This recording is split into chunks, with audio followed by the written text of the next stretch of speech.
Vasanth & CoWIN புத்தாண்டு தள்ளுபடி விற்பனை. வசந்த் & கோவில் பிராண்டட் மொபைல் போன்கள் மிக குறைந்த விலையில். வசந்த் & கோ. குடியுரிமை திருத்த சட்டத்தை மத்திய அரசு வாபஸ் பெற கோரி வெளிநடப்பு செய்திருப்பதாக காங்கிரஸ் சட்டமன்ற கட்சித் தலைவர் ராமசாமி தெரிவித்துள்ளார். மத்திய அரசு குடியுரிமை சட்டத்தை திருத்தம் கொண்டு வந்திருக்கிறார்கள்.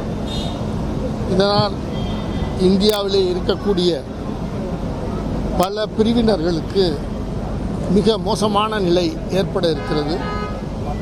இதை கண்டித்து நாங்கள் எல்லோரும் இப்பொழுது வெளிநடப்பு செய்திருக்கிறோம், புறக்கணிப்பு செய்திருக்கிறோம். இதை பொறுத்தமட்டில் இந்த சட்ட திருத்தத்தை உடனடியாக வாபஸ் பெற வேண்டும் என்பது காங்கிரஸ் கட்சியினுடைய நோக்கம்.